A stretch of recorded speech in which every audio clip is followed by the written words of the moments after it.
తెలంగాణ నూతన గవర్నర్ గా జిష్ణుదేవ్ వర్మ ప్రమాణ స్వీకారం చేశారు. రాజ్ భవన్ లో తెలంగాణ హైకోర్టు ప్రధాన న్యాయమూర్తి జస్టిస్ అలోక్ అరాదే జిష్ణుదేవ్ తో ప్రమాణ స్వీకారం చేయించారు. ఈ కార్యక్రమంలో సీఎం రేవంత్ రెడ్డి, మంత్రులు పాల్గొన్నారు. ఇవాళ తెలంగాణ అసెంబ్లీ సమావేశాలు వేడిగా జరిగాయి. పలు అంశాలపై అధికార విపక్ష పార్టీల మధ్య మాటల యుద్ధం నడిచింది. ఓ దశలో ఎమ్మెల్యే సబితా ఇంద్రారెడ్డి, సీఎం రేవంత్ మధ్య వార్ హై వోల్టేజ్ కు చేరింది. దీంతో సభలో తీవ్ర గందరగోళం నెలకొంది. ఈ నేపథ్యంలో సభ రేపటికి వాయిదా పడింది.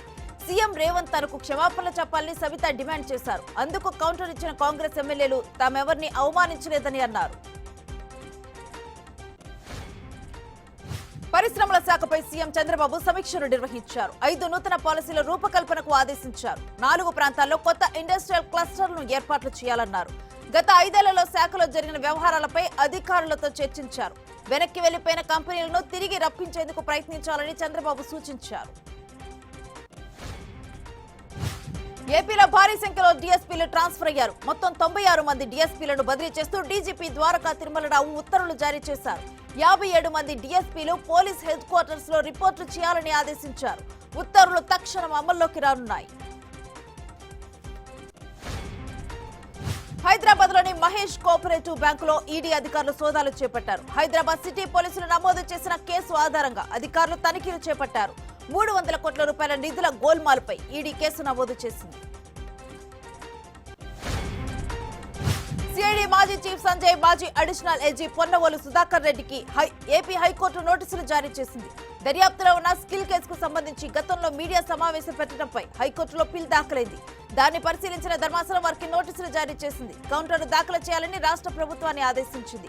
తదుపరి విచారణ సెప్టెంబర్ 9కి వాయిదా పడింది.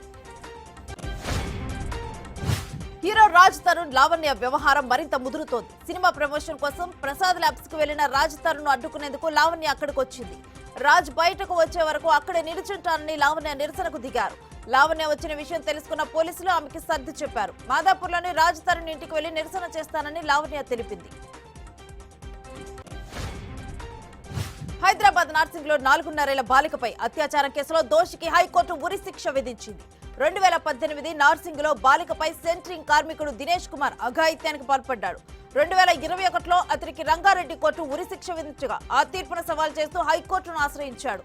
దీంతో విచారణ జరిపిన ఉన్నత న్యాయస్థానం కింది కోర్టు ఇచ్చిన తీర్పు సరైనదేనని సమర్థించింది. వాయనాడ్ విపత్తు గురించి కేరళను కొన్ని రోజుల ముందే హెచ్చరించామన్న కేంద్ర మంత్రి అమిత్ షా వ్యాఖ్యలను కేరళ సీఎం ఖండించారు. విపత్తుకు ముందు కేంద్రం వాయనాడ్కు రెడ్ అలర్ట్ ప్రకటించలేదన్నారు. అధికారులు హెచ్చరిక జారీ చేయడానికి ముందే కొండ చర్యలు విరిగిపడ్డాయని చెప్పారు. ఒకరిపై ఒకరు నిందలు వేసుకునేందుకు ఇది సమయం కాదని సీఎం పేర్కొన్నారు. దేశంలో సంచలనంగా మారిన వివాదాస్పద ట్రైనీ ఐఏఎస్ పూజా ఖేద్కర్ పై యూపీఎస్సీ కఠిన చర్యలను తీసుకుంది. పూజ అభ్యర్థిత్వం రద్దు చేస్తున్నట్లు ప్రకటించింది. భవిష్యత్తులో కూడా ఆమె యూపీఎస్సీ పరీక్షలు రాయకుండా శాశ్వత నిషేధం విధించింది.